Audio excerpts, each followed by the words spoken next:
దేశంలో ఆదాయ పన్ను ఇదివరకు ఎగకొట్టడం వాళ్ళని ఇప్పుడు తీసుకొస్తున్నారు. లేకపోతే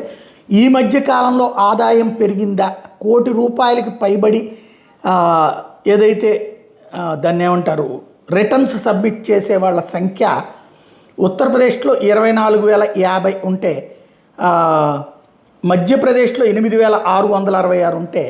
మహారాష్ట్రలో 1,24,800, తెలంగాణలో 1,260, ఆంధ్రప్రదేశ్లో 5,340, కర్ణాటకలో 2,816, తమిళనాడులో 6,288, పాండిచ్చేరిలో కేవలం 160,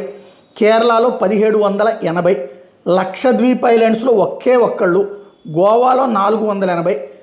డామన్ డయ్యూలో 70, గుజరాత్లో 3,540, రాజస్థాన్లో 1,704 మంది, అదే సందర్భంలో చండీగఢ్లో కేవలం 360 మంది, ఉత్తరాఖండ్లో కేవలం 24 మంది ఏది కోటి రూపాయల పైన చేస్తున్నటువంటి, లడఖ్లో ముగ్గురు, జమ్మూ కాశ్మీర్లో 2,600 మంది, మేఘాలయలో 70 మంది, త్రిపురలో 42 మంది, మిజోరాంలో 13 మంది, మణిపూర్లో 33 మంది, నాగాల్యాండ్లో 24 మంది, అస్సాంలో 1,095 మంది, అండమాన్ నికోబార్ ఐలాండ్స్లో 160 మంది ఏది కోటి రూపాయల పైబడి రిటర్న్ సబ్మిట్ చేస్తున్న వాళ్ళు.